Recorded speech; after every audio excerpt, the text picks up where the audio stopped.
Ikinalugod ni Las Piñas Representative Mark Anthony Santos ang paglalaan ng 255 million pesos na pondo para sa programang Pabahay sa Las Piñas. Mula sa Batasang Pambansa, may report si Carms Magluyuan live. Carms. Yes, Princess, ipinahayag nga ni Las Piñas Representative Mark Anthony Santos ang kanyang pasasalamat kay Pangulong Ferdinand R. Marcos Jr. matapos nitong lagdaan ang 2026 General Appropriations Act kung saan napabilang ang socialized housing project sa kanyang distrito. Nasa tinatayang 255 milyong pisong pondo na para sa programang Pabahay ng Las Piñas ang naisama sa 2026 General Appropriations Act o pambansang budget para sa taong ito.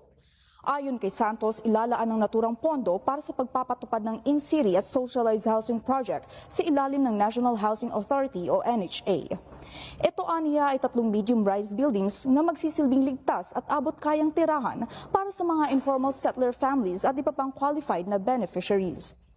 Taliwas sa tradisyonal na relocation project na malalayo sa lungsod na maaari niyang magdulot ng kawalan ng kabuhayan at bumalik ang mga benepisyaryo sa kanilang pinanggalingan. Binigyang diin pa ni Santos na layunin ng in-city relocation project na panatilihing malapit ang mga residente sa kani-kanilang mga trabaho, paaralan at mga pamilihan.